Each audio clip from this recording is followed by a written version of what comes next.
shaking now, now. Get 'em up downtown. Get your rocks off, get your rocks off, honey. Shaking now, now. Get 'em up downtown. Get your rocks off, get your rocks off, honey. Shaking now, now. Get 'em up downtown. Get your rocks off, get your rocks off. Hello, Facebookers. Hello all. Welcome to Saturday's Live User Forum, live on Facebook, coming to you from the North team of Red Rose Recovery. We've got a great show for you tonight, guys. We've got some great people on. We've got some music. We've got life stories. We've just got amazing things happening. So what I'm going to do is I'm going to go round my screen. I'm going to let everybody introduce themselves, and then we'll get going. Before I do that, just to let everybody know, because everybody can like and share this. Let's get as many people watching on Facebook. Keep sending your comments in. We're going to have Chris looking at all your comments. Right. Let's get interactive with it today, guys. All right, so if I'll go around, who have we got first? We've got Christopher. So I've got no screen on. All right, yeah. Chris, lead volunteer, Red Rose Recovery. Yeah, I'm going to do your comments tonight, guys, and any questions you've got for these people. They're going to be sharing the stories. Anything you want to know, get it down on there, and I'll put it out to these guys. Yeah, get as many comments as you can. Get this shared to as many people as you can, and as many groups as you can. Yeah, every share is going to help somebody. Okay, thank you. Enjoy it tonight, guys. And then next up, we've got the lovely Natalie. Hello everyone, it's Saturday night. You're in the best place being here. I'm going to give you my right rugged raw life story. Right, grateful recovering addict. We're all in this together. Go on, big up the Saturday in Red Rose. Yay. Next up, we've got the beautiful Jenny. Hi everybody. Thank you for having me. So yeah, I'm a volunteer with Red Rose, fairly new, just the last few months. I am going to be singing for you today. And that's a treat. That's definitely a treat. Absolutely terrified. You're in great company, Jenny. You're in great company, honey. And next up, we've got the wonderful Jan. Hi, I'm Jan Gomez. I'm from Positive Futures, where your coffee connections take place on a Tuesday evening. So I'm looking forward to just talking a little bit more about what we do at Positive Futures and the things we can do together. Excellent. And last but not least, we've got the wonderful Chris. Hey, hi. Good evening. I'm Chris. I'm a recovering addict. Excellent. Right. So before we get started, guys, I did just want to share something. I don't know if everybody else has seen on Facebook. I know we're all in a lot of the same recovery groups and stuff. I did just want to mention that our very own Joe Gallagher is missing in action at the moment. And everybody's seen a lot of the sharing posts. If we can all continue to share that and contact the police if anybody's got any idea on where Joe might be, or if they've seen him or anybody knows anything, please get in touch. And Joe, if you are watching this or if you see this, we all love and care about you, and we want to know that you're safe. So I just wanted to put that out there. Right. Okay. So without further ado, I think we should get going. Now we're going to start with one of my favorite things, and that is the beautiful Jenny singing. Now, Jenny volunteers with us, and she's a fabulous part of the team. We love her dearly. And in a lot of some of our more, kind of connection groups that we do, especially the one we do at Jan's at Positive Futures, we're known for getting the karaoke out. And Jenny is absolutely the karaoke queen, and she makes everybody go silent. And so we have dragged her on to show her talents to you guys. So without further ado, I'm going to hand it over to Jenny. Take it away, honey. Thank you so much. Okay, this is a song called Rise Up. Cheers, right.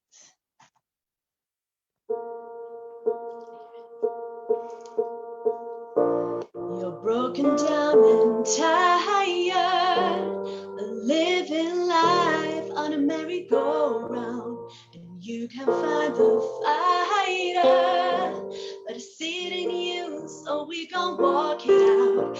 Ooh, mountains, we'll walk it out. Ooh, mountains, I will rise day, we'll rise up, rise unafraid, we'll rise up, and we'll do it 1,000 times again. And we'll rise up, high like the waves, we'll rise up, in spite of the ache, we'll rise up, and we'll do it 1,000 times again. For you, for you, for you, for you.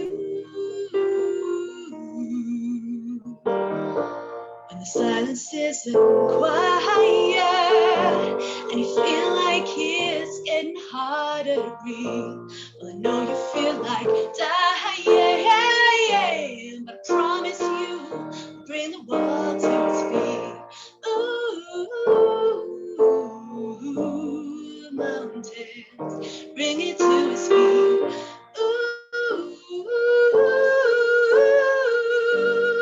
Mountains, and we'll rise up, rise like the day, we'll rise up, rise unafraid, we'll rise up, and we'll do it 1,000 times again. For you, for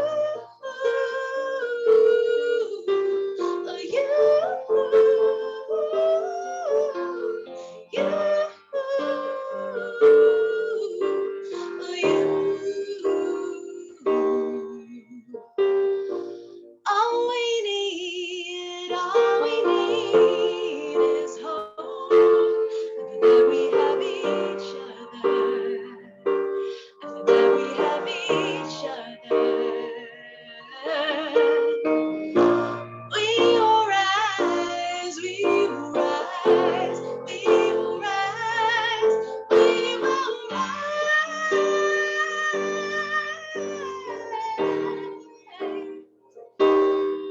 I will rise up, high like the day, we'll rise up, rise unafraid, we'll rise up, we'll do it 1,000 times again. I will rise up, high like the waves, we'll rise up, in spite of the ache, we'll rise up, we'll do it 1,000 times again. Oh, you, oh, you, oh,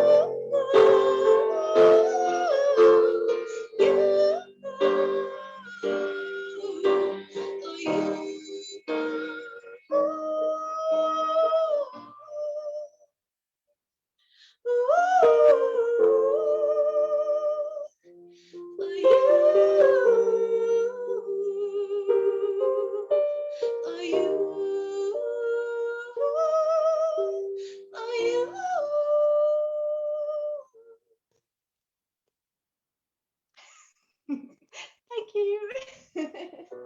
Oh, stop. There we go. Brilliant. Oh, Fantastic. so good. So good. Awesomeness.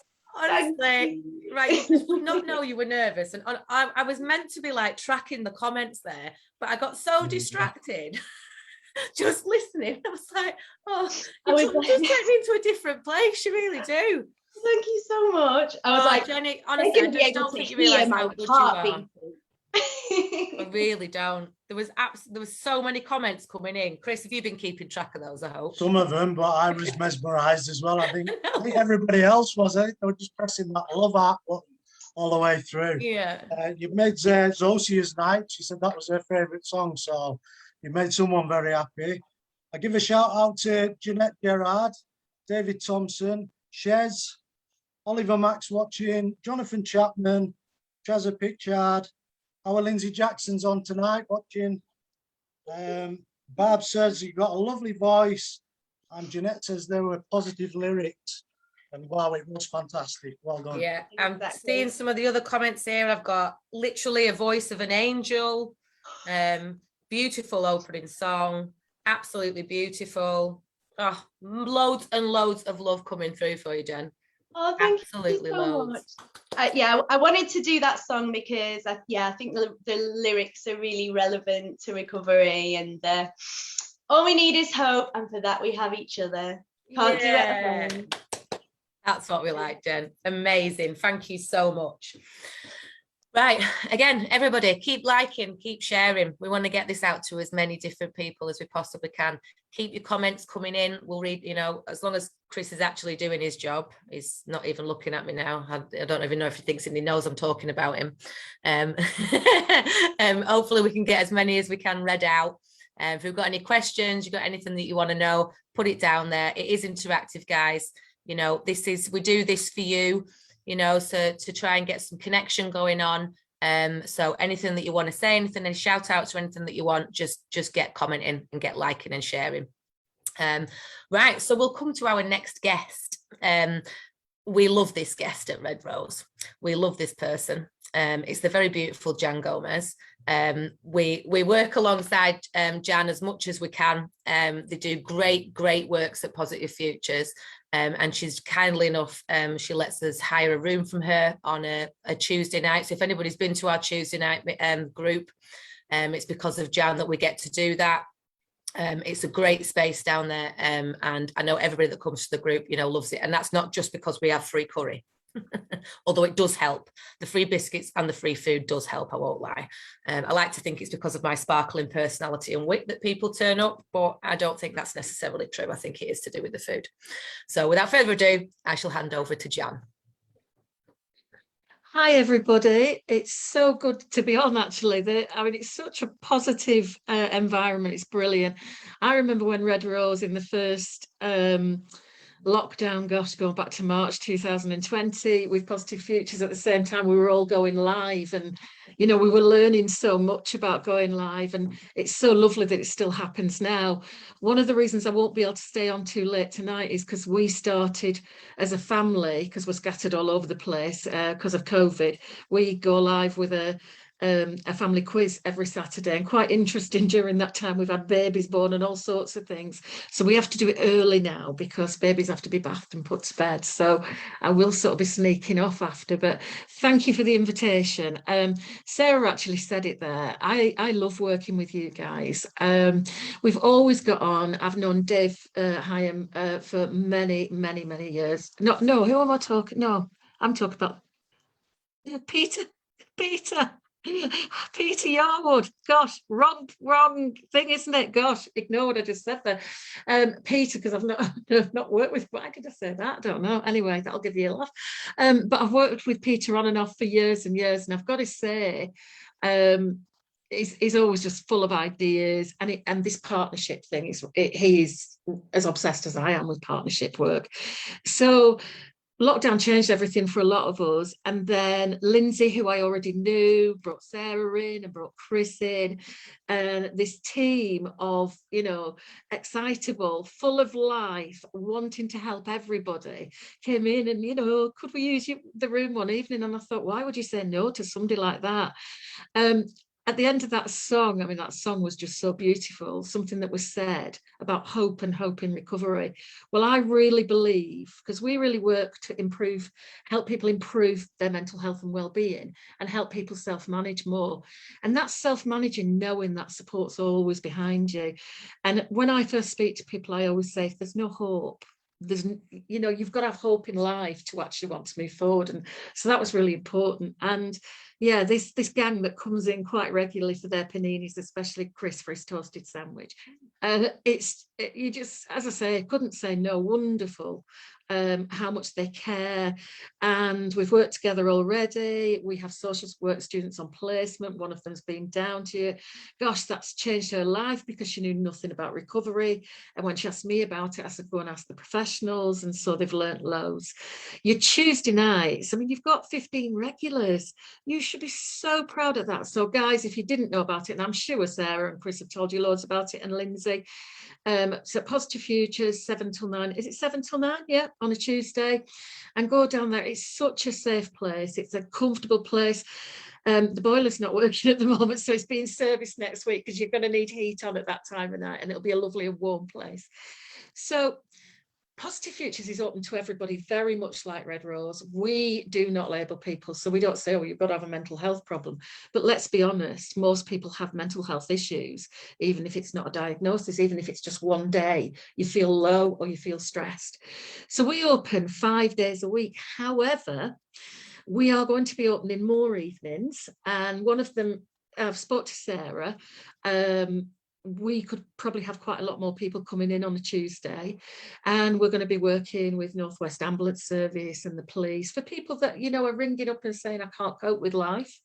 And instead of running them down to the hospital or putting them under section, if they're in a good enough place, why not take them to somebody who they can talk to, and you actually think, wow, it's not just me that's in that position, or I'm not mad. And so we're going to be opening what we call a crisis cafe.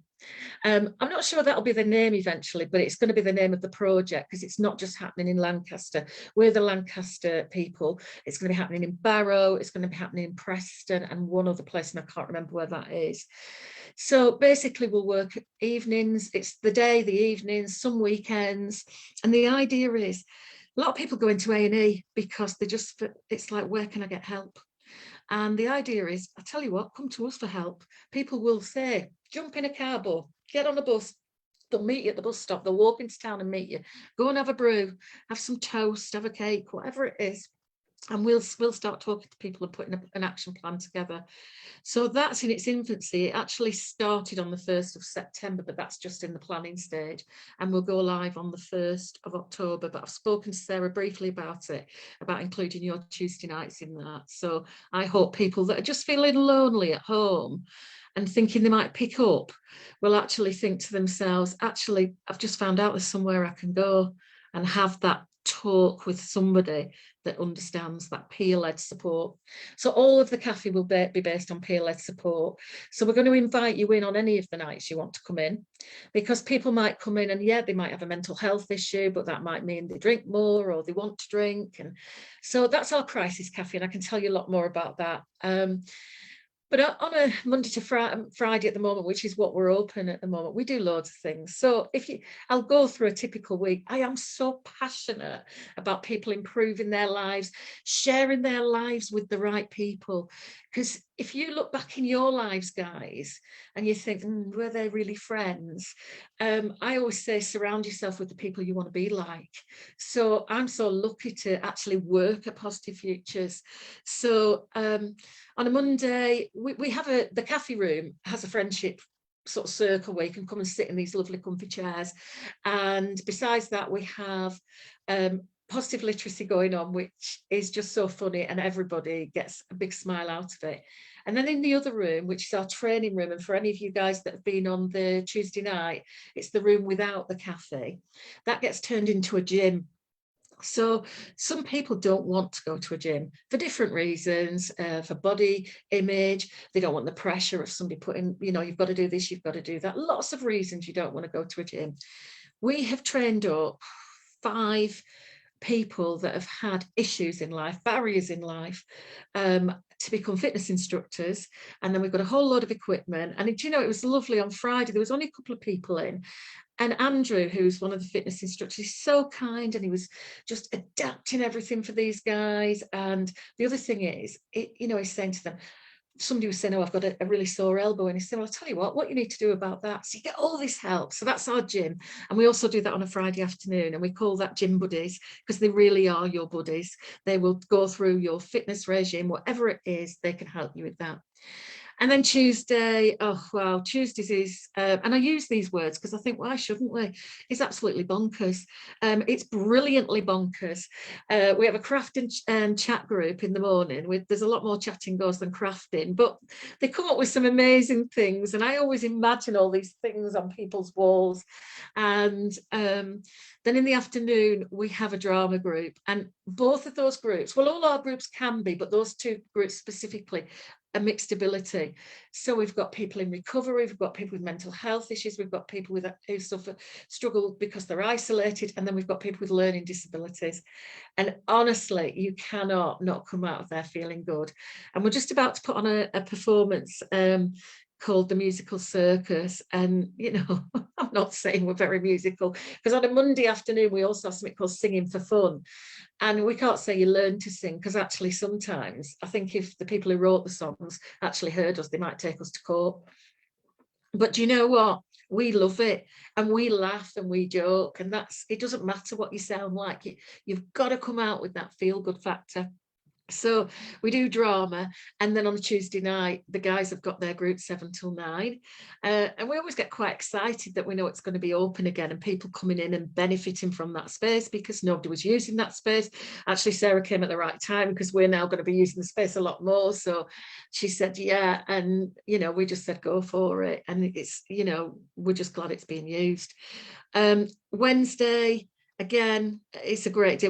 We have a more formal class on a Wednesday morning. We have a guitar group. So if any of you guys out there would love to play the guitar, would like to improve the skills you've already got, you might see when you come to the building, we've got guitars scattered around. And we have a guitar group, which is great. And we've got people of all levels and abilities. And what's nice is some weeks they just start singing along, and it's just so cathartic. And then I normally run a group. At the moment, I'm doing a group about being able to manage your emotions and understand your emotions. And it's really about not emotion, the in word, you know, we get these in words, guys. The in word at the moment is emotional regulation. So all the medical people, they'll ring up and say, I've got somebody here that needs support around emotional regulation. So I say, what, understanding managing emotions? And they say, exactly. So we call it that. So it's a bit like CBT. People said, somebody needs CBT. And I say, what? A common sense approach to changing your behavior and thinking. Yes, that's what it is. But people like to label. Everybody's into labels, you know.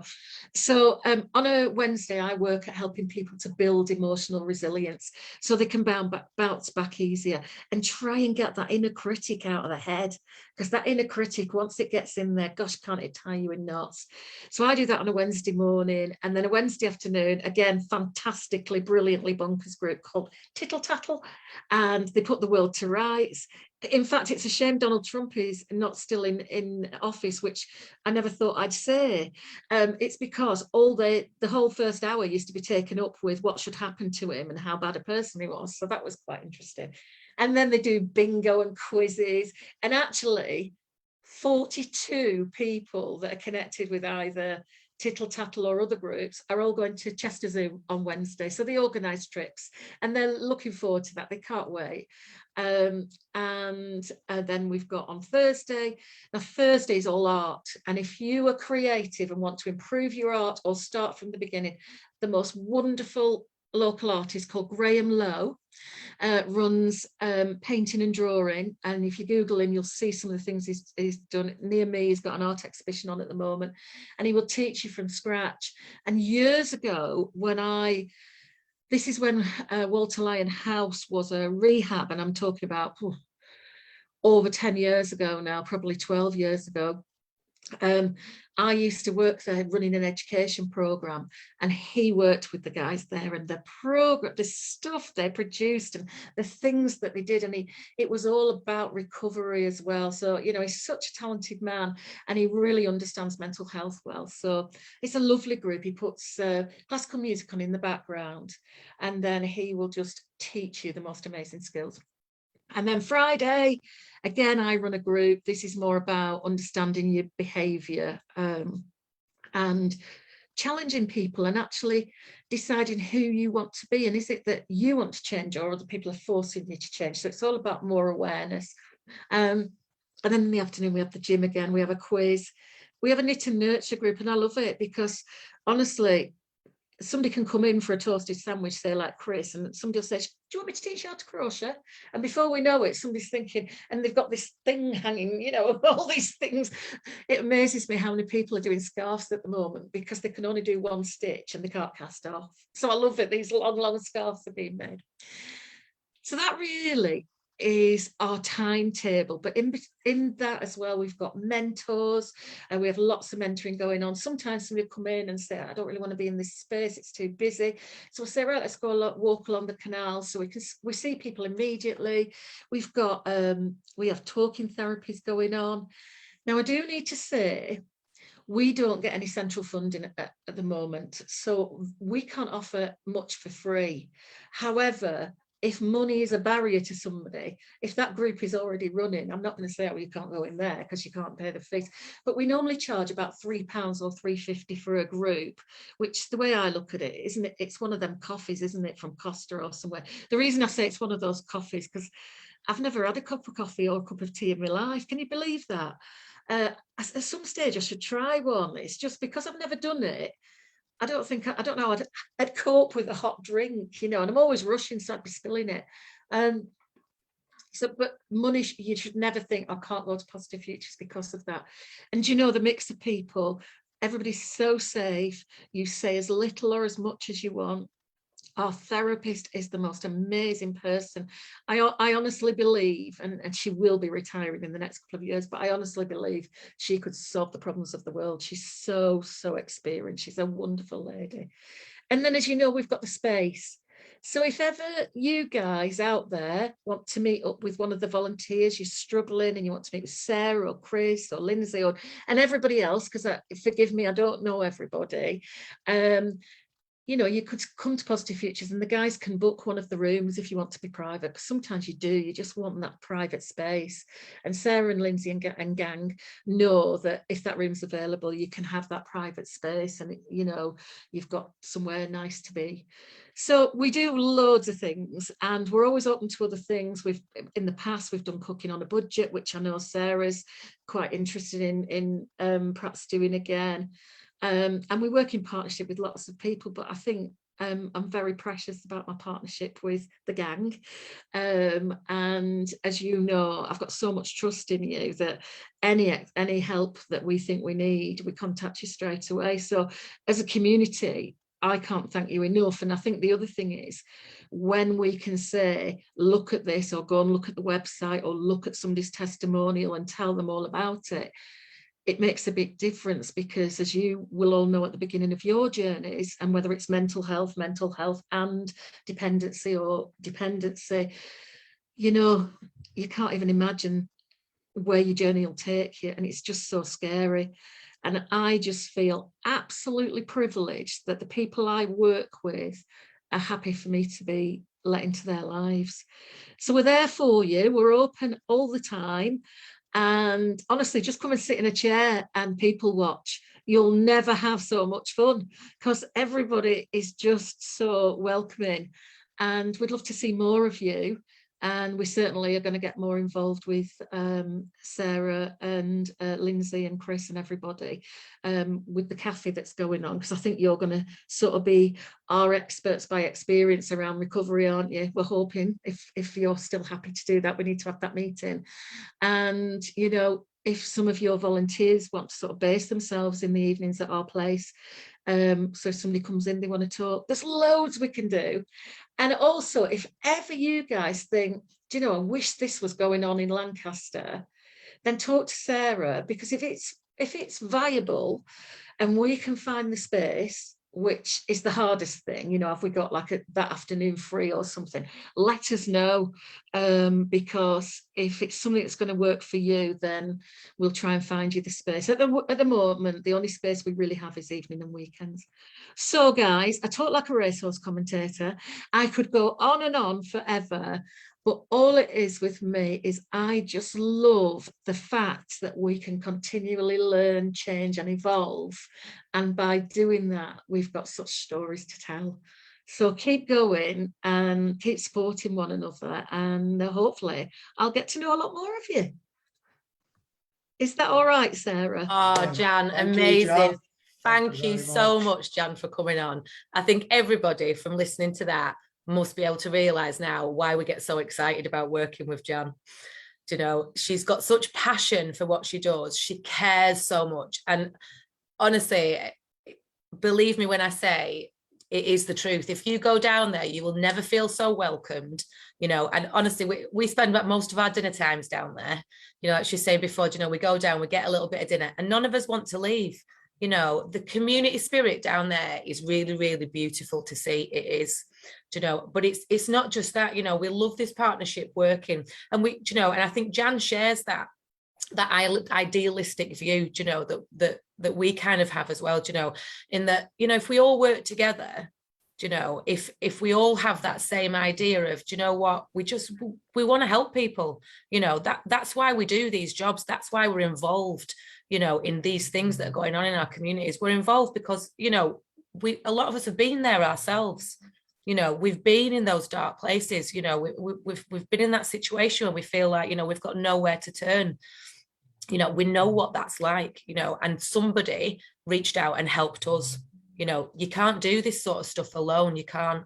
And the reason as well that we work alongside people like Jan is that we understand, you know, is that our problems are complex.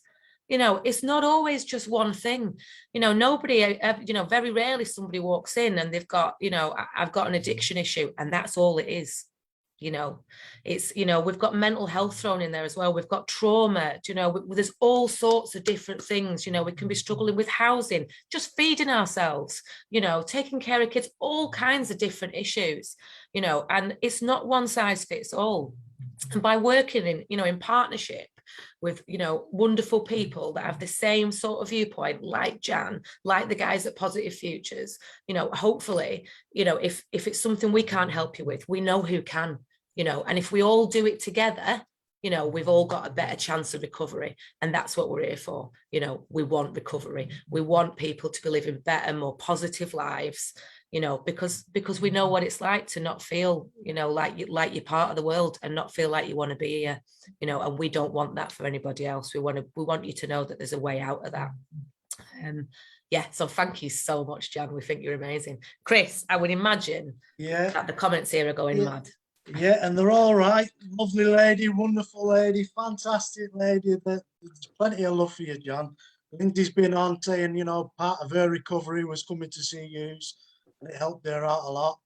And I remember when Lindsay said, Positive Futures, I said, what's that? She says, have you never been to Positive Futures? I said, no. Wow, you need to come here. You walk through the door in that place, Jan, I'm not joking, it's like someone just put a blanket around you. It's just full of love as soon as you walk in the space. Doesn't matter what's going on or what group, it's the space. It's just a beautiful environment. When you come out, you're flying on your way out. It's an experience. It really does work. So keep doing what you're doing. Jonathan Chapman saying he needs to do more groups. But if you like and share, guys, Sarah's going to say what's been going on with some new groups that are setting up and what we're doing. So if you like and share and get a few more people watching, so anybody else that's like you, Jonathan, that could do with a few more groups and get to hear what's going on and what's around.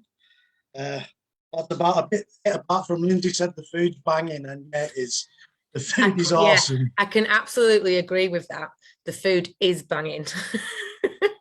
That bacon and cheese panini. Oh, it's so good. Anyone that thinks they've had a panini, really they cheap, haven't actually, yeah, until you've been there. It is cheap as chips, guys, honestly. Oh, the best dinner you'll have in town, honestly. 100%. Just interrupt there. When we set the cafe up as like a community cafe, it was for our community and then, you know, the community at White, and it wasn't to make profit. So we do make a little bit of profit off it, but it's only a little bit. So because cafes do make a lot of money, but the idea was that you can get a really healthy, substantial meal. And do you know the other thing? Eat it with somebody else. Yeah. So you're not just sat at home eating your main meal alone, you know, to try and break that sort of loneliness down. But yeah. We try and keep it quite cheap. It is definitely. That's another reason that we all end up there for dinner. In fact, honestly, I think everybody I ever go for dinner with in town gets brought to Positive Futures. I took my mum out for lunch the other day and I was like, oh, I'm going to take you to this great place, Mum. Took her to Positive Futures. I couldn't get her out. She wanted to stay as well. So like Chris said, it is, when you walk in there, it is like having a blanket put around you. Yeah, it really, really is. Oh, thank you so much, John. Barbara's just said all services should work together. Hallelujah. How the world would change if we did. Do you know what? Honestly, I'm a great believer in it, you know, and that's one of the reasons why I love working for Red Rose as well, you know, because we've all got that same point of view. You know, we know that, you know, not one person can do it all. You know, we can't. It's about building a recovery community, isn't it? You know, I mean, and I'm speaking from personal experience, you know, when I say that, you know, I'm a recovering alcoholic, I'm a recovering addict, you know, my life is different today, you know, and it's because I built a recovery community for myself. You know, it's because I got involved, you know, with other people, and I surrounded myself, you know, with the winners, you know, and I don't mean that, you know, like that kind of, you know, winning in life. It's not about money. It's not about what we have, you know, it's about your attitude, you know, it's about, you know, keeping the people that you love safe. You know, it's about connecting with other addicts, you know, other people, and yeah, and honestly, your future can be beautiful if you do that. It really, really can. I'm getting all happy clappy now, aren't I? Oh, brilliant. Well, thank you so much, Jan. We so appreciate you being on. With the crisis cafe as well, I think this is definitely something for people to watch out for. I know it's kind of in the early stages, and Jan sort of talked about it there. Me and Jan have had some discussions about it. You know, we can't wait to be, you know, to be working alongside you, you know, as much as possible. I'm really hoping this can be a, you know, a great thing. I think probably we've all been in that, you know, in that place where it's like you say, you know, you ended up getting sent to A&E. You know, it's not the place for you whilst you're in crisis. You know, as long as you don't need that medical intervention. You know, you can go in there, it's noisy, it's loud, you know, and you know, you're not there for medical care. You know, you basically need somebody to put their arm around you and tell you it's going to be all right. You need somebody to identify with you, you know, and tell you, do you know what, it's okay, I've been there, do you know, we'll sit together, we can get through this. And this is kind of, I think, what Jan's sort of vision for this is going to be. So I'm really, really excited about that. So definitely watch this space about what's going to be going on there, because I think big things could be coming from that. Right, thank you so much, Jan. Okay, right, let's go to our next guest then. So this next guest I have only met very, very briefly online, but I'm told great things about this person. And I know this person is big into recovery, you know, and is really, really passionate about recovery as well. So without further ado, I shall pass you over to the lovely Chris. Okay. Hi guys, everybody on Facebook, everybody in the groups. Thank you for inviting me here. Can everybody like and share? I know there's certain people watching. Can you get it shared out to all your groups, please? That'd be fantastic. And I'm going to keep my share simple and to the point. I'm not going to dive into certain specifics. But first of all, can I shout out Willie's book? You need to get it on the Red Rose shop. And Dry Wave, 18th of September, Anonymous, Celebration of Recovery. Tickets online on Skiddle. If you want the link, send me a message, I'll send it to you. Over 500 plus people are going to be there. It's going to be a good night. And one more, a friend of mine, his album's out, Recon One, aka Ryan Ball, available for download or CD. And then a good friend of mine who we all know, Jed Austin, with his poetry and his help for the homeless. His book is on Amazon, priced £8. Half of that money goes to helping homeless people with gloves, scarves, socks, boots, coats, etc. Okay, that's out of the way. My name's Chris. I am a recovering addict. I live in St. Anne's. I wasn't born here. I was born in Manchester, Salford, to a great ordinary mum and dad and one brother. My mum and dad were hard working, paying off the bills and a mortgage. And from a very early age, my behaviors were off the wall. I was a problem child from a very early age as a kid. I had social workers that deemed me an actual problem child. My schooling, or should I say lack of schooling, was my own fault because I was too disruptive and violent as a kid. So when I left middle school and went on to high school, that's when as being that age, 12 years old, was when my problems started really surfacing, and my behaviors were crazy. Always had a hatred, and I don't know where it came from, for authority, police, teachers, you name it, parents. Didn't want to go to school, thought there was other things out there that were better, and there wasn't. It was just hanging about with other people.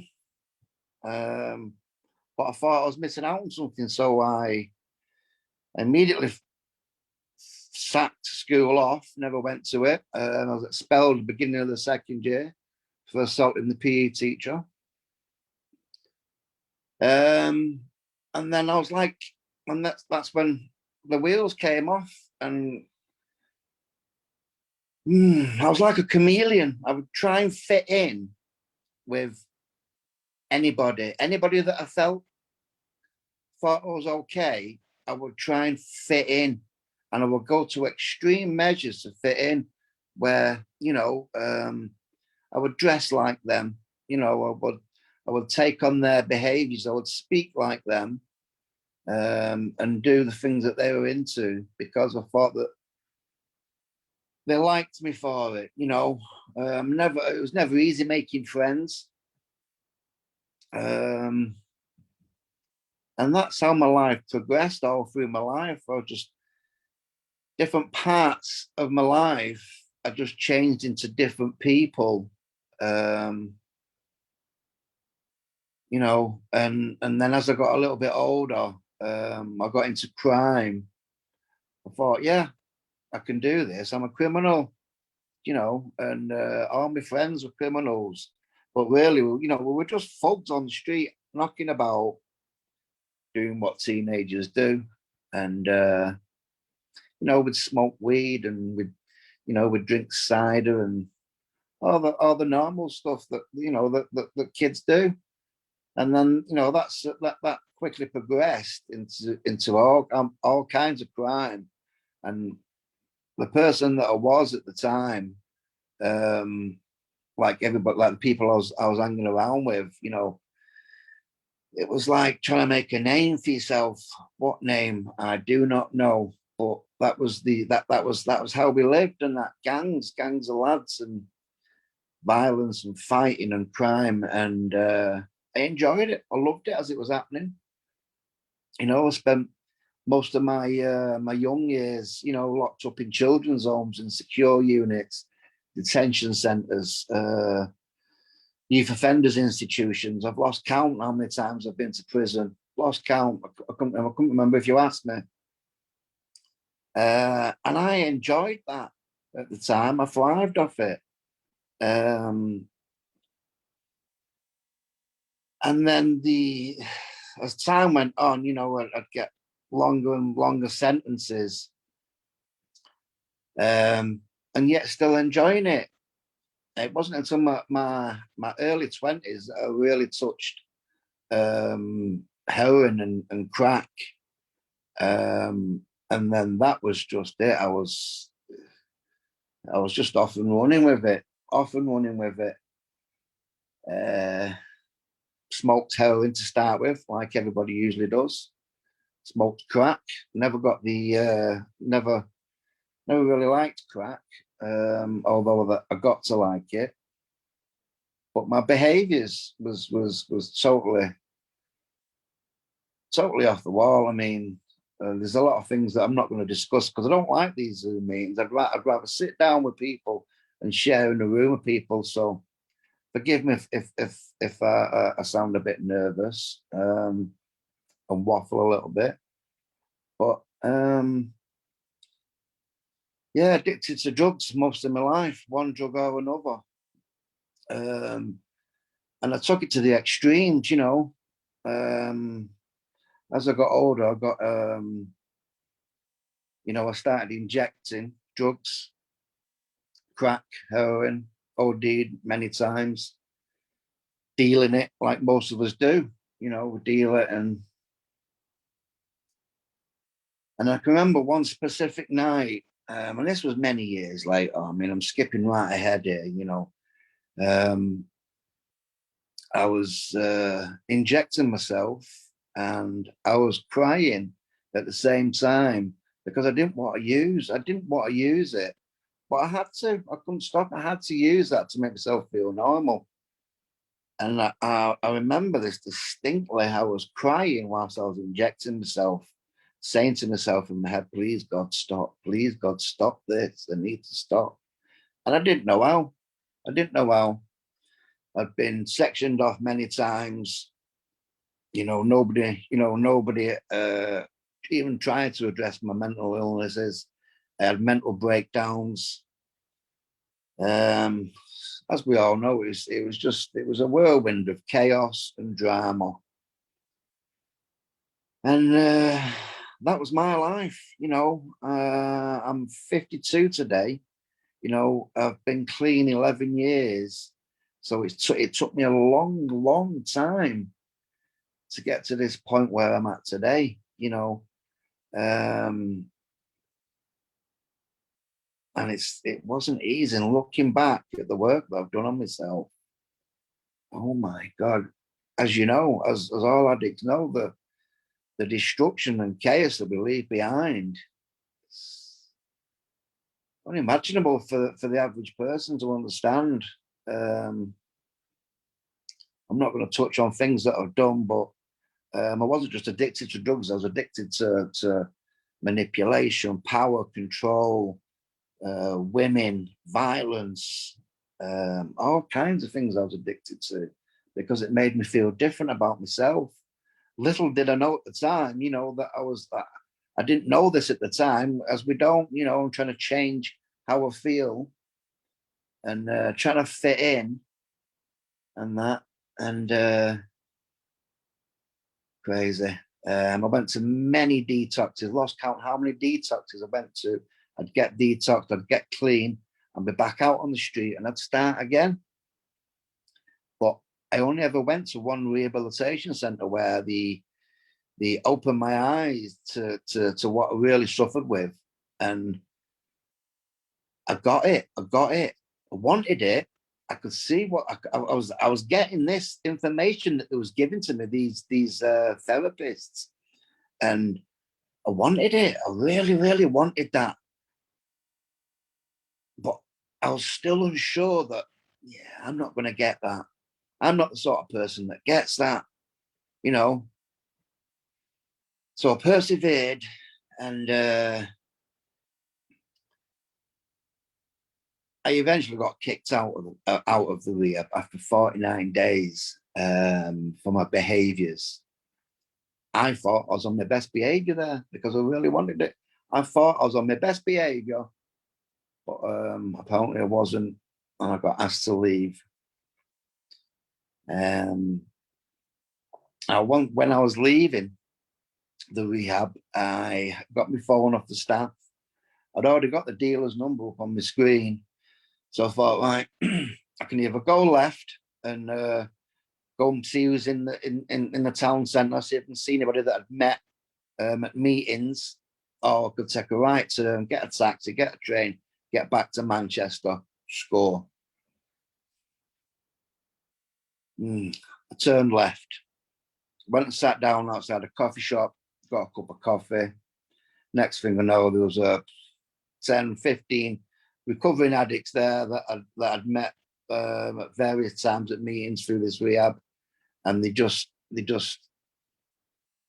enveloped me with love and help and kindness, and said, listen, you've been kicked out, you've been kicked out of rehab. It's not about that. It's what you do right now.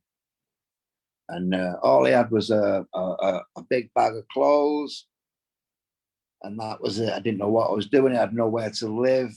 I did not really want to go back to Salford, Manchester. I just did not want to do it. And then, I got a sponsor.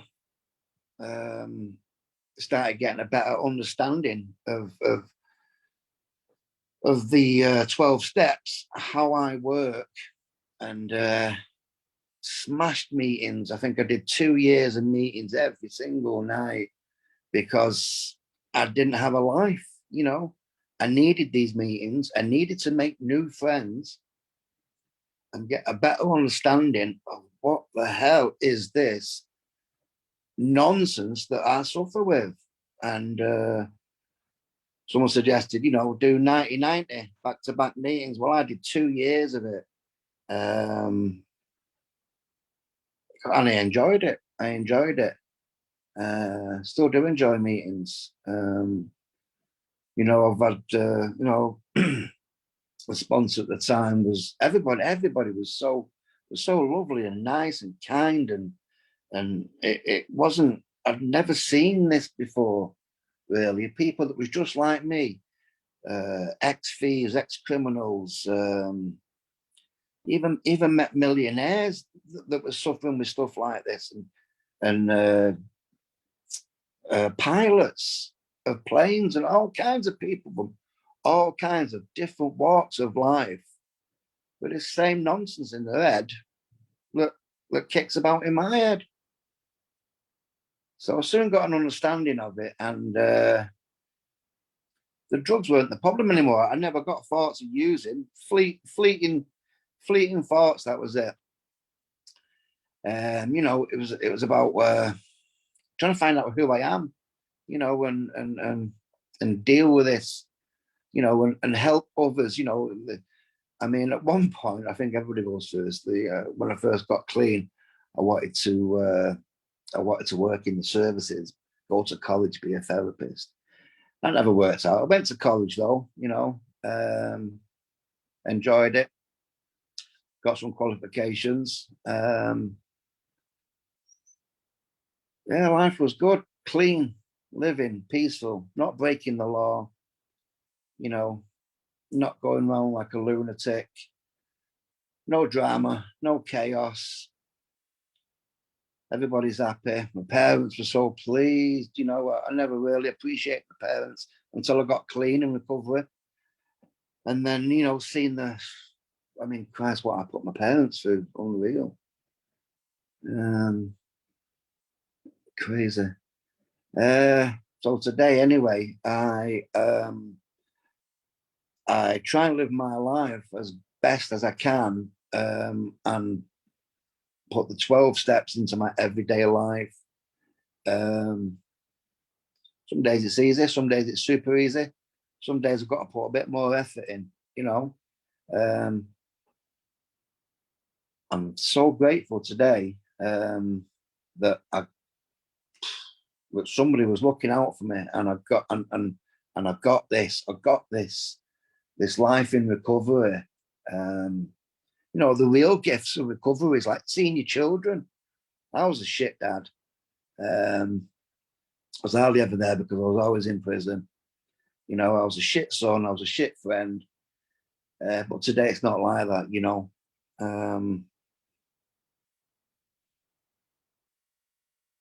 I love my life today. It's peaceful, no drama. The people in my life today, all the friends that I've met, all the people that I see on a regular basis, it's just all recovery based. And my life's never been better.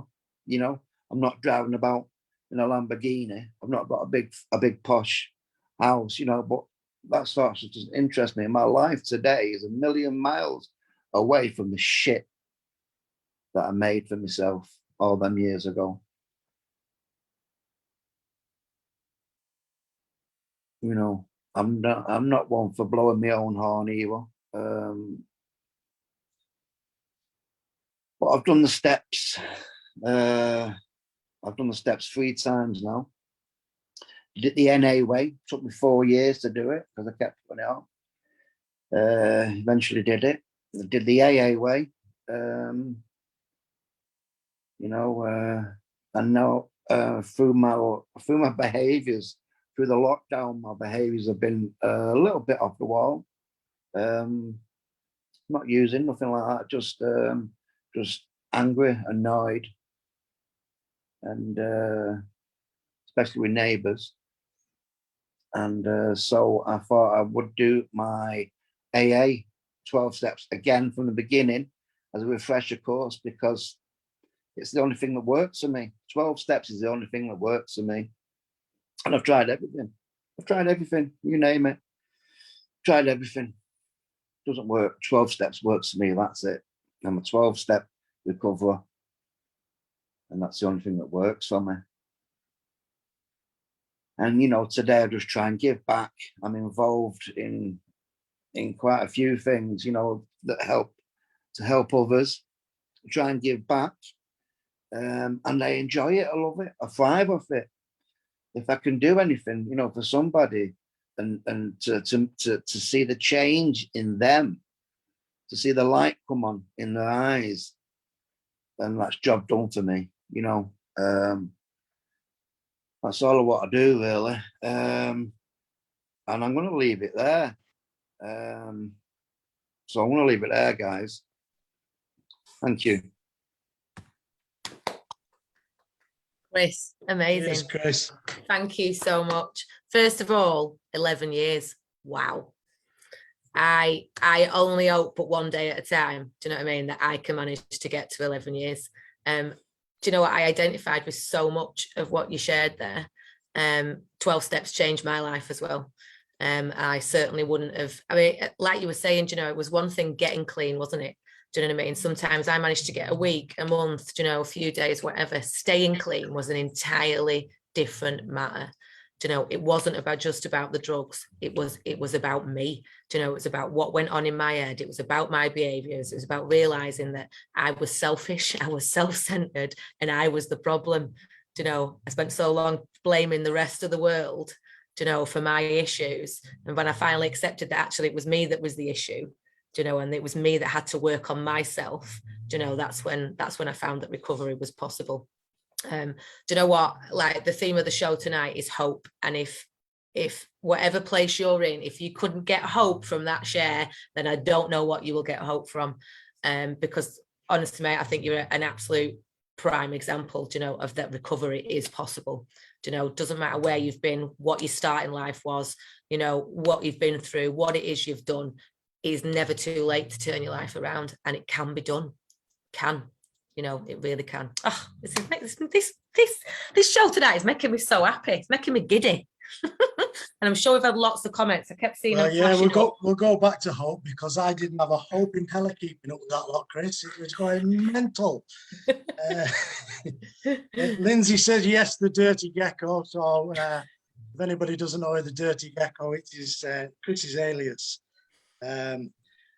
Michael Taylor Moore says amazing people spreading the love. Lorna's been on. Yes, Chris is a top guy. Emily, amazing guy is Chris. Barbara says well done, because it's hard to explain your addiction, but we can stand side by side and help others. And you do a lot of that, mate. You know, whoever's doing anything for recovery, we always see you in the background, supporting it, promoting it, and propping it up. So yeah, big up to you for that, fella. There's one here. William says dealing with traumas is important, and I'll agree with that. Yeah, at some point we've got to deal with them traumas. Oh yes, William. But thank you very much, Chris, and happy birthday, mate. You kept that quiet when I kind of manipulated you to do me a favour. Is it a birthday? Yeah. Oh, happy birthday. It was on the 4th of July, so it's been a few weeks now. Put in the comments, it's your birthday, mate. Happy birthday. It's been flying.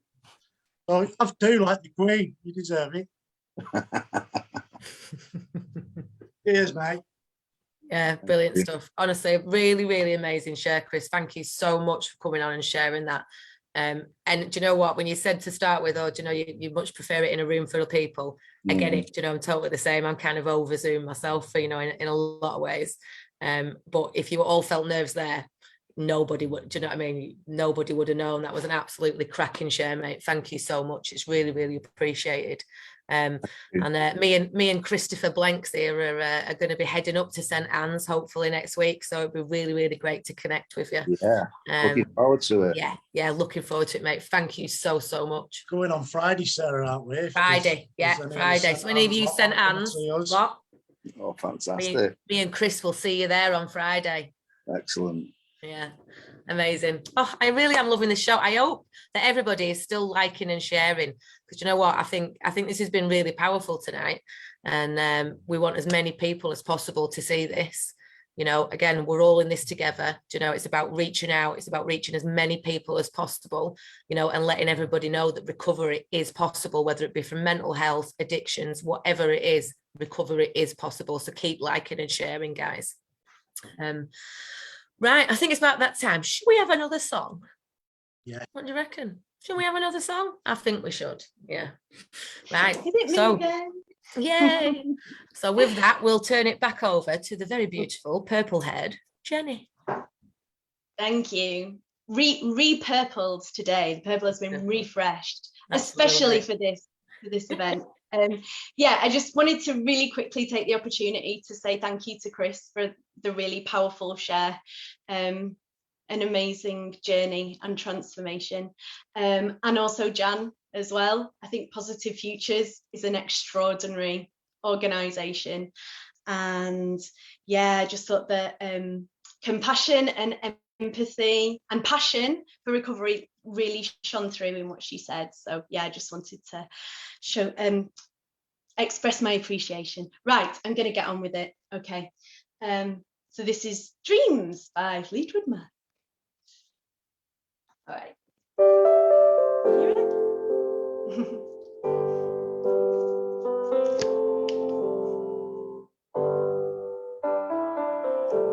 Now here you go again. You say you want your freedom. Well, who am I to keep you down? It's only right that you should play the way you feel it. But listen carefully to the sound of your loneliness, like a heartbeat drives you mad. In the stillness of remembering what you had, what you lost, what you had, what you lost. Yeah, thunder only happens when it's raining. And players only love you when they're playing. Women, they will come and they will go. When the rain washes you clean, you know. You know, now here I go again. I see the crystal vision. I keep my visions to myself. It's only me who wants to wrap around your dreams. And have you any dreams you'd like to say? Dreams of loneliness, like a heartbeat drives you mad. In the stillness of remembering what you had, what you lost, what you had, what you lost. Yeah, thunder only happens when it's raining. And players only love you when they're playing.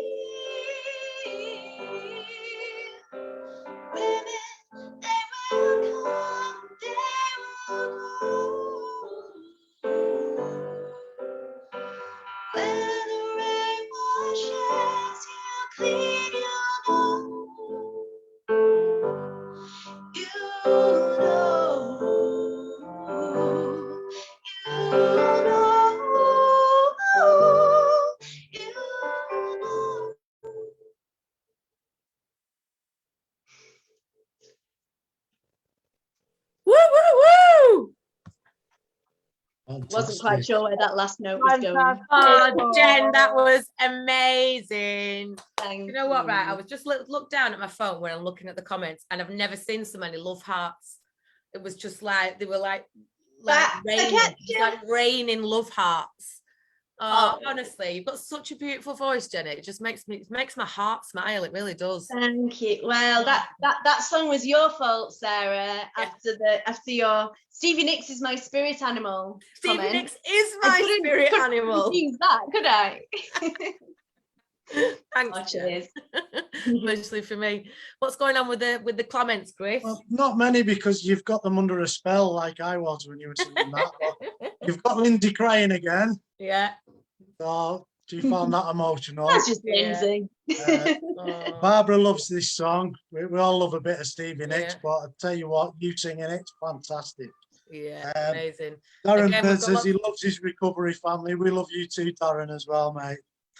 But yeah, the comments are coming through now. Yeah, loving it.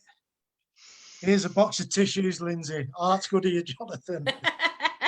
But yeah, thanks, Jenny. It was amazing. Yeah, that was absolutely beautiful, Jen. It really, really was. Thank you so much. Right, so I just thought, guys, what we'll do is we'll take a little bit of opportunity just to let you know what we've got going on at the moment in Team North. So we've got lots and lots of new exciting things happening. That's why I thought I'd just take, whilst we're on here, I'll just take 5 minutes to let you know what everything that, you know, our wonderful program that we've got going on at the moment. So we're back to face-to-face groups. We've still got groups online, you know, for you guys that still can't get to the face-to-face groups, or, you know, I know that some people, you know, still might be a little bit, you know, because of the COVID and what have you, and it'd be more comfortable online. So that's fine. We've got you covered. You know, if you go onto the Red Rose page under what's on, you know, there's groups running all the time. There's something running every day, you know, that you can get onto online. But at the moment in the North, like I say, we're trying to get, you know, back to a big face-to-face program going on. And we're finding as well that some of our groups are really, really popular, and we've got some really, really nice groups going on, you know, a great group of people. What I'm loving at the moment is, you know, how people are connecting with each other. And I see that when people are walking out of groups, you know, they're taking each other's numbers, you know, people are meeting up, you know, there's so much camaraderie that's going on. And for me, that's what's needed in recovery. You know, that sort of thing, that's the stuff that keeps you clean, you know, making those connections with other people. I think, just from my own point of view, I think that's really, really important. So on a Tuesday, what we've got, you know, we've got a 5 Ways to Wellbeing group that's going on. That's face-to-face, that's in Lancaster. At the moment, we're running that at Cornerstones Cafe. But if you don't know where that is, you can meet us at the YMCA building, you know, where our office is based. That's on at 10:30 on a Tuesday morning. Great group, like I say, you know, really popular group, great connection in there. On Tuesday night, like we talked about before, we've got our popular group going on. It's called our Connection Lounge, and that's at Positive Futures in Lancaster. That group's amazing. Yeah, it's definitely a special one to my heart. Do you know what it's about? It's about showing people and showing everybody, do you know what? You can have fun. You know, you can do things for your time. You can get that connection without the use of drink and drugs. To be honest, if anybody walked in there, they'd think we were all on something, the energy that's in that room. We really would. I think last week we had a pool competition going on in one corner. We had a quiz going on. We've got karaoke going on. And we've got lots and lots of wonderful companies in Lancaster that are very kindly donating food to us. We had a curry night last Tuesday. That's from the Curry House in Lancaster. We've got Bob and Bert's that, you know, supply us with cakes and biscuits, all sorts of different places. So, you know, if only for the food, come down and see us on a Tuesday night. Like I said before, I like to think that it's popular, you know, because of my sparkling wit and personality, but I think it probably is the food. I do make a good brew as well. Yeah, well, Chris makes the brews because I don't make a very good coffee. I don't drink coffee, you see, so that's my excuse. Every time I make Chris a coffee, he sort of goes back and fixes it. So now I just let Chris be in charge of brews. Jen makes a very good brew as well. yeah, I can give that on good authority that that Jen makes a cracking brew. On Wednesdays we have women's group going on. So that's me at the Red Rose offices at the YMCA building. Again, great group for all the girls to get together, you know, talk if you don't want the boys prying ears. We generally go to cafe in Lancaster, and everybody, you know, we sit down, have a brew. Really good connection, you know, in that group. Chris is also at Stanley Road Community Centre on a Wednesday morning in Morecambe. He's there for a drop-in if anybody needs a one-to-one. You know, he's a little bit shy, you know, doesn't feel like they're ready for a group yet. They need a little bit of, you know, one-on-one support first. Chris is there. You know, we're hoping as well we're going to get another group going there on a Wednesday in Morecambe, just so that, you know, we've got things going on in Lancaster and Morecambe, just in case people are struggling to travel. Then on a Thursday we've got a Here and Now group. That's in Lancaster at the moment. Again, we're meeting at the YMCA building, at the Red Rose offices. We've been going out and about. This week we went to a cafe. I think there was about 15 of us all sat around having a brew, talking, you know, what was going on for us, what was going on for our recovery. It's just great connection. It is, you know, honestly, the buzz in the room, you know, when we're all together, is just it's just unparalleled for me. You know, when you get a group of addicts together all connecting, this is what it's all about. Do you know what I mean? It makes me happy, as you can tell. Yeah. And then on a Friday, we're in Morecambe, we're at West End Impact. That's 10 till 12. That's tea and talk. So we're there with biscuits, we're there with cups of tea. It's like a cafe environment, nice comfy chairs. Sometimes we get the karaoke going. Last week we had a quiz. Quiz is supplied by the lovely Chris Blanks over there. It's the sort of questions that nobody's going to know the answer to. I think last time we did girls versus boys. Girls obviously won. So I think Chris is thinking, you know, thinking otherwise from splitting it that way. You still haven't given me that tenner for letting you look at the answers, have you? Shh. No, but it is. We're just there having fun, guys. And like I say, it's about trying to create that, you know, that recovery community for yourself. It is really important. You know, none of us can do this alone. I know I certainly couldn't. Do you know, I've got some good sobriety behind me now, do you know, but even I still struggle day to day. Do you know, I still need those connections from other alcoholics and other addicts. You know, today I've trained myself to pick up the phone before I pick up a drink. You know, sometimes, you know, we all have those thoughts, those intrusive thoughts, you know, those fleeting thoughts of using, whatever it is. You know, once you've got that thought out of your head, tell somebody about it. You know, tell somebody that understands. You know, maybe you might still want to pick up after, you know what, but there's a good chance you might not.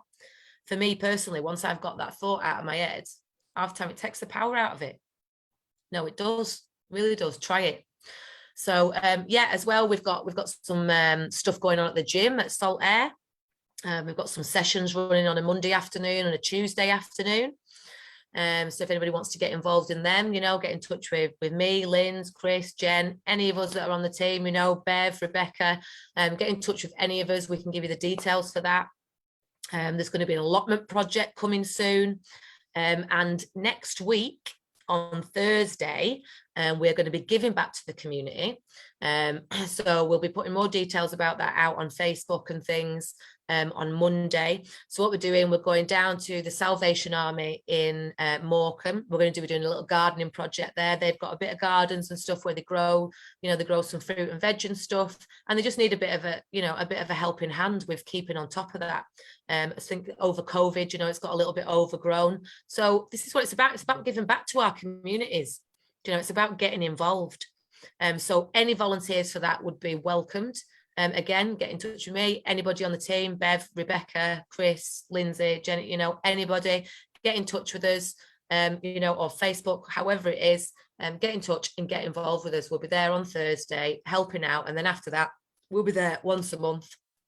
Do you know, everybody that's involved in the LUF, it's a LUF project. This is what it's about, getting involved in our community. So anybody that wants to help out with that, you are more than welcome. And I am sure we will be providing plenty of cups of tea and probably some snacks as well on the day. So, you know, even if it's just for the snacks, get down there and help us.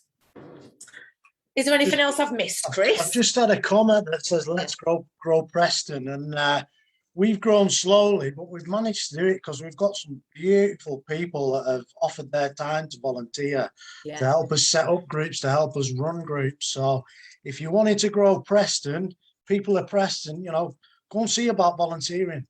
Go and help out, give a little bit back. And that's the way it's done, guys, yeah? That's the only way we've managed to do what we do, by getting the help of these lovely people here. Jenny, Natalie's going to start volunteering with us soon. And that's how we get our groups going, guys. It really is, you know, this, you know, it's about peer support. It's about, you know, one addict helping another. You know, we couldn't do this. We couldn't do any of this stuff without the volunteers, you know, without people giving their time, you know, and giving back. These people care, you know, they want to help. They want to help create these recovery communities for each other. Yeah, Chris is absolutely 100% right. So again, if you want to volunteer as well, if you want to get involved, give us a shout, come down to some groups, you know, get involved, start talking to each other, start creating those connections. Stop being so shy and staying at home, guys. Get out, get involved. Right, what's up next? Natalie, the very beautiful and fellow ginger, Natalie. Well, I do like to talk in groups, you know, about how us redheads are a superior race. Absolutely. Absolutely, yes. I'm sure Natalie's going to prove that as well. Crazy, No pressure, Nat. No pressure. You're doing it for not Team at all. Ginger, yeah? All right, so yes, I'll be handing over now to the lovely Natalie. It's going to tell us a little bit about her recovery journey as well. So take it away, Nat. Okay, thank you very much for this opportunity. My name's Natalie. I'm a grateful recovering addict. Not that it matters, because a day done is a day one, you know, but I'm coming up 6 months. I couldn't get 6 minutes, right, without my DOC. I was drinking a lot, and then I was taking amphetamine so I could drink more. Never wanted to be myself. Anything from a young age. I'll tell you a little bit of backstory, but I'm not really into like war stories, but I understand people have them, so maybe a little bit relatability. If you can't relate to it, there'll be some kind of like significant, like, you know, the similarity or something. So I'll just do my best. So here we go. Basically, I was born in my hometown at Barrow, and me, you know, there might be a bit of triggers here, but my dad didn't want me. My mum was pregnant, and I'm actually an abortion survivor, so there's an abandonment issue there. But my mum left when I was 3. My dad was an alcoholic. He never wanted me. I grew up with major abandonment issues. I was an addict before I picked up. I don't think I've ever known my life without being. I was addicted, and I have been addicted to being away from reality. And I remember things like, I always wanted to fit in. I never fit in. I'd get picked on for my red hair. I'd get bullied. Like my dad would turn up to pick me up from school drunk. I'd get bullied because and people would say, oh, your mum didn't want you. And I grew up. And then all I ever wanted was like that 2.4 family thing. You know, when I got pregnant at 18, I got married. And, you know, needless to say, of course the marriage didn't work. I've still got my wonderful, beautiful son, Tyler, saved my life emotionally and physically many times per soul. But, you know, and that relationship obviously dissolved. You know, and I used to think that I was just like a social drinker, but whenever I went out, I didn't stop. I just, I was a weekend drinker, and I was able to hold down a job, you know, and I did that for many, many years, you know, not thinking I had a problem. And then after a 6-year Tamalic relationship, for the last year and a half of that relationship, he was very controlling, very domineering, and kind of made me run our business, being in the house. And to escape it, and quite often quite a lot boredom, you know, I turned to taking like a legal high that you could snort, and it felt like, oh yes, I can do this, I can run the business, I can be a mother, I can be a, you know, partner. And for a year he didn't have a clue, so obviously he didn't take notice that much, because I hid it really well. Any addict can hide it really well if they really try. And then I came off for 5 months, and here's the really cutting thing. for 5 months that I was clean then, he couldn't say to me, like, if we had an argument, he couldn't say, oh, you're drunk, you know, and that, you know, and I felt empowered. So I split up with him because I felt empowered. But then I fell back to it because there was nobody to stop me, you know, and I didn't, you know, surround myself with the winners or anything like that. This was about 7 odd years ago. And I fell back into it. And I didn't lead a solitary life for 1.5 years. I did whatever I wanted. Whatever I wanted to do got me in this place in the first place. You know, let's be honest. But I was living the high life. I was hurting people, but I wasn't an addict. No. I was able to get my son to school, a food on the table. I had my own kind of business. No, I wasn't an addict, you know. And then I met the husband that I've got now. We got married very quickly, but I'd known him since I was 16. And we got pregnant on the honeymoon. And then something really awful happened. Is a very, very close person to me, to my heart and in my life. Sounds awful, but he got murdered. And then 3 days later, I found out I was pregnant. And I decided to do a geographical move. I moved like 40 miles away from home. And unfortunately, my head came straight with me.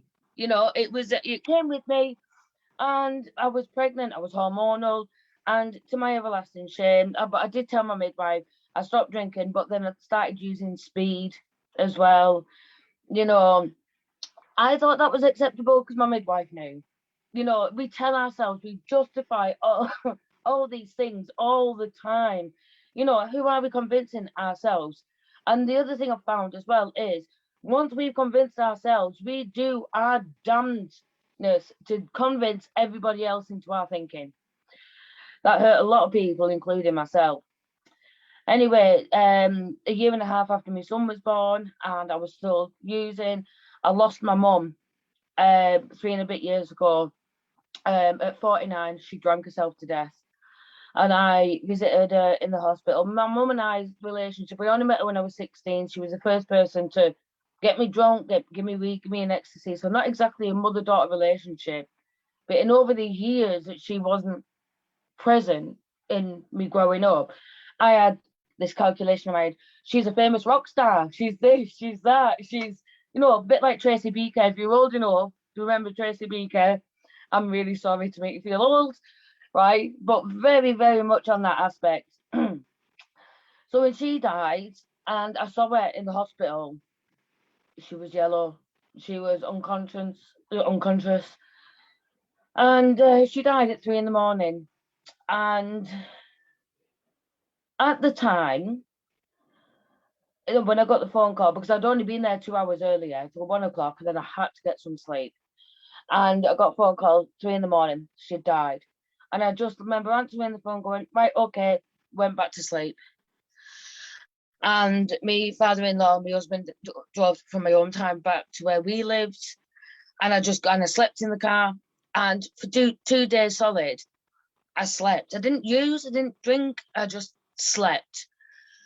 And then I went down and down and down. But it was very, very progressive. And I justified it.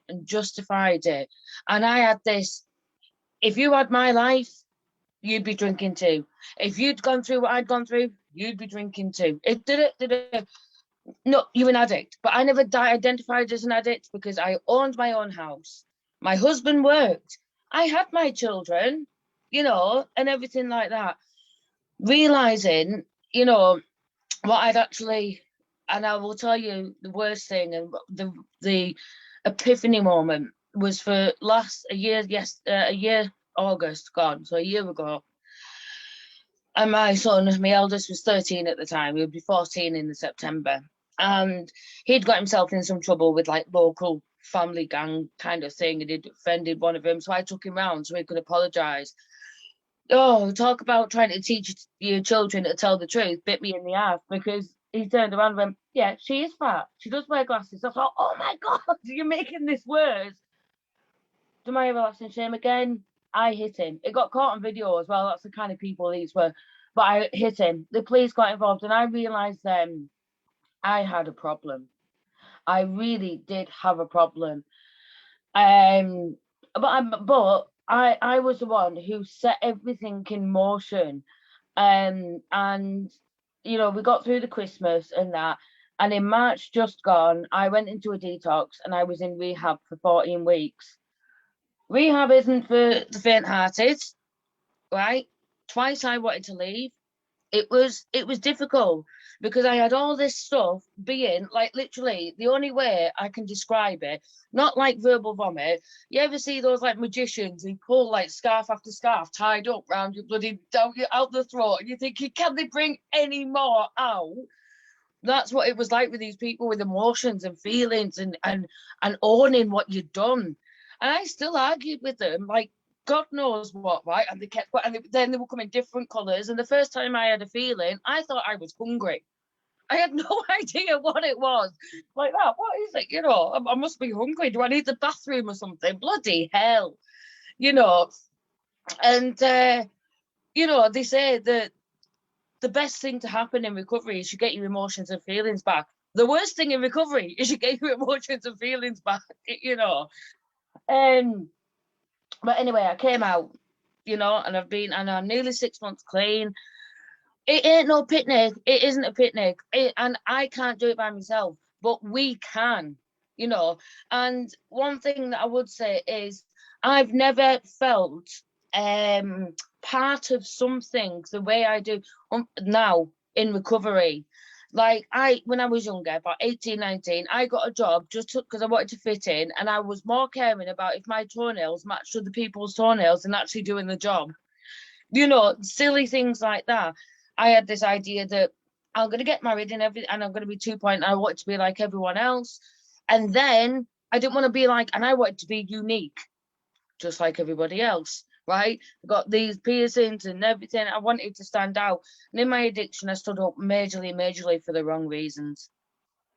But in this recovery now, I'm not happy all day, every day. I have my spats. I have my women's times. I wake up on the wrong side of the bed. I don't get my coffee in time. Many things. But whenever I'm faced with something that makes me go like, you know, I ask myself 3 questions. Did the world stop turning? Am my family okay? Have I got a house with food on the table? If there's a good answer to each and every one of those, yeah, you're doing well. You're doing well. Connection is the opposite to addiction as well. Can't say more than that. And hope. And the one thing that I love, what hope stands for, especially to me, is hearing other people's experiences. And even if you don't want to come forth, and because I'm quite in your face, I mean, I'm like this without a drink. Can you imagine what it was like when I was using? Bloody hell, right? But hearing other people's experience and you can learn a lot. Me, I was absolutely in my using, miss know it all. I would tell a brain surgeon, you've done that wrong, right? Now I realise I've got one mouth and 2 ears for a reason, right? When you speak, you're teaching somebody something. But if you listen, you hear twice as much. Hear twice as much, more than you speak, and everything can be passed on down with greatness, you know. So, like I say, connection. Red Rose gives me that fantastic opportunity to be the crazy psycho redhead, and I fit in, you know. And do like what Sarah says, you think we were all on something. The beauty is, we're high on life. We know what it's like to be down there, don't we? We know what it's like to be down there. Don't get me wrong, at the beginning, me using was fun. But nothing lasts forever. You know, I used to have a 26-inch waist. Nothing lasts forever, right? You've got to work at it and things like that. So all I say is anybody, and even if you just come for one meeting or you go online or you hit or anything like that, you don't need another person already with you to join the group, especially with Red Rose. I came totally solo and I was nervous and I was like, have I got the right place? Will I like people and everything like that? 20 minutes into it, I was like, right, I'm in it. So welcoming and everything like that. So the fact is, everybody in recovery, I believe, accepts the differences. It's what makes us unique, and we have similarities and everything like that. So yeah, we'll all say that that's my life story. I am happy. I just got my present to myself is I got, instead of spending money, I got a new tattoo. You know, do something, big up yourselves up, make yourself, and whatever you do not let anybody hold the key and responsibility to your own recovery. It's yours. Own it all with all your heart. So I'll leave it there. Thank you very much and have a great Saturday night. On that, Oh, Natalie, thank you so much. So much. Can I just say what I got from that? You are so brave. It is so hard, you know, to come on any sort of platform, you know, especially one like this that's seen by so many different people, and be that honest, you know, and tell somebody, you know, where it is I've come from. You know, that hats off to you. Really, that was really brave, and well done on your 6 months. Woohoo! Yeah, this is it. This is what it's about. It's about a celebration of recovery. You know, identify. You know, I'm sure loads of people identified with Natalie there. You know, we don't all have perfect lives. You know, horrible things happen to us. Do you know what I mean? I was just like you, Natalie. You know, I went through trauma. You know, but I made that my excuse. You know, just like you, I did the whole, if you had my life, you'd been through what I'd been through, you'd be drunk too. Do you know, I justified it. I felt like it was deserved. Do you know, it was the world's fault. It wasn't my fault. Do you know what I mean? I was deserving to be this way. But it's about accepting responsibility, isn't it? Do you know what I mean? You can't always control everything that happens in life. There are always going to be ups and downs, but what you can control is how you react to them. Yeah, we don't have to drink and drug ourselves to death. We don't. Get that connection. Recovery is possible. That was really beautiful, Natalie. Thank you so much for sharing. Chris, were you managing to keep up with those comments there? Yeah, there's plenty of comments, plenty of people wishing you well, and you've got Lindsay that's saying lived experience is so important, and also you're so brave, and it's an inspiration to see visible recovery, because that's what you're doing tonight. You're showing visible recovery. Brenda says, I feel you. There's a lot of recognition to the guys saying, you know, when you're saying functioning addict, you know, I think a lot of people can resonate with that, you know, thinking you're getting through life, but you're not doing it very well, you know. Jason's put, it's beautiful to see people that have come from the madness that are spreading the message of recovery. I even read my own writing. William says, storing up trouble till you're sick and tired of being sick and tired. So he resonates with your story. Brenda says, well done. And she says, with connection, she's got more friends now than she's ever had, you know, than when we were addicts. And I love this, William. He says, no one left behind. And I agree with that wholeheartedly, William. That's my philosophy as well. Yeah. I just want to have a shout out to Emma Jane Mills, who's going into detox in 4 days. I was going to say get connected with us, but on the messages, I think your connection's already been worked out for you when you've done your detox. The guys have been on it. There's so much support from you guys. Well done. Good luck. Good luck. Keep going. You can do it. Amazing. Oh, do you know what? I've really loved this show today. I have. It's made me giddy. I mean, I don't need much to make me giddy, to be fair. I'm a bit of a gobshite anyway, but it has. This has made my heart smile. It has. This has been really beautiful. I think there's only one thing left to do, and I think that's to end with a song. Definitely. Do we agree? Yes. Definitely. Yes. We're going to end with a song. So, Jenny, I will pass it back over to you. Take it away. Thank you.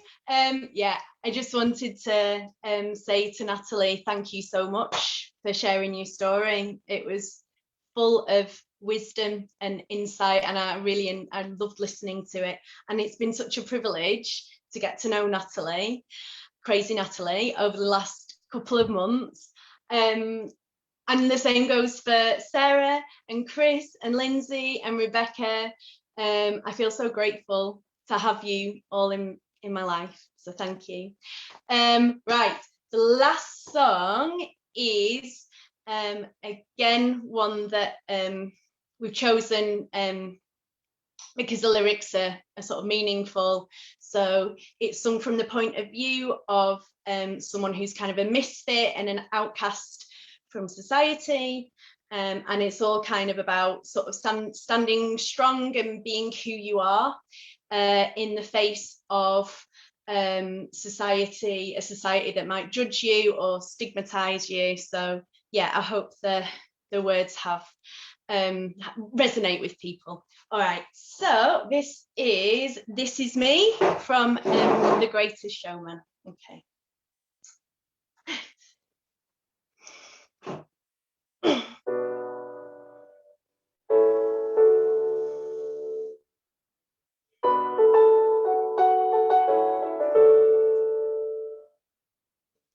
I am not a stranger to the dark. Hide away, they say. We don't want your broken parts. I've learned to be ashamed of all my scars. Hide away, they say. No one's gonna love you as you are, but I won't let them break me down to dust. I know that there's a place for us, 'cause we are glorious. When the sharpest words wanna cut me down, gonna send the flood, gonna drown 'em out. I am brave, I am bruised, I am who I'm meant to be. This is me, look out, 'cause here I come. And I'm marching on to the beat I drum. I'm not scared to be seen, I make no apologies. This is me. Oh, oh, oh, oh, oh, oh, oh. Another round of bullets hits my skin. Fire away, 'cause today I ain't gonna let the shame sink in. We are busting through the barricades, reaching for the sun. We are warriors, that's what we become. That's what we become. I won't let them break me down to dust.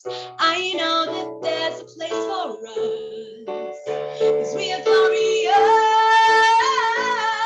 When the sharpest words wanna cut me down, gonna set the flood, gonna drown 'em out. I am brave, I am bruised, I am who I'm meant to be. This is me, look out, 'cause here I come. And I'm marching on to the beat I drum. I'm not scared to be seen, I make no apologies. This is me.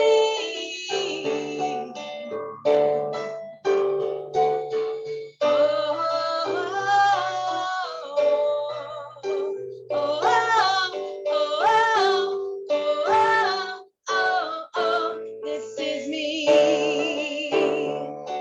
And I know that I deserve your love. There's nothing I'm not worthy of.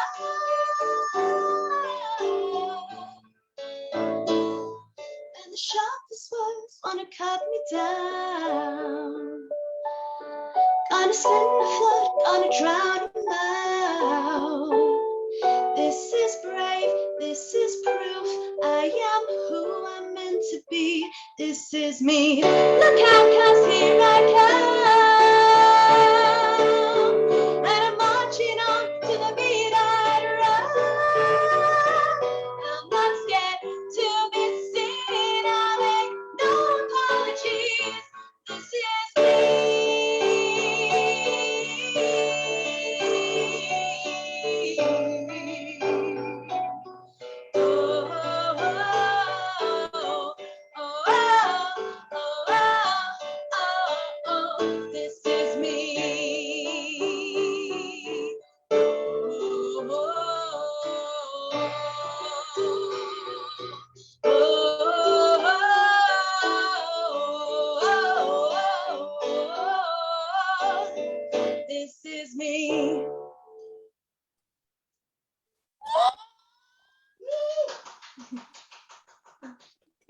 Oh, Jen. Oh God, it's Honestly, emotional. I almost don't want to say anything now. Like, I feel like we should just end the show, you know, just like that. Yeah. Because what an absolutely beautiful note to go out on. Thank you so much, Jen. That was absolutely This whole beautiful. experience has been absolutely terrifying, but completely amazing.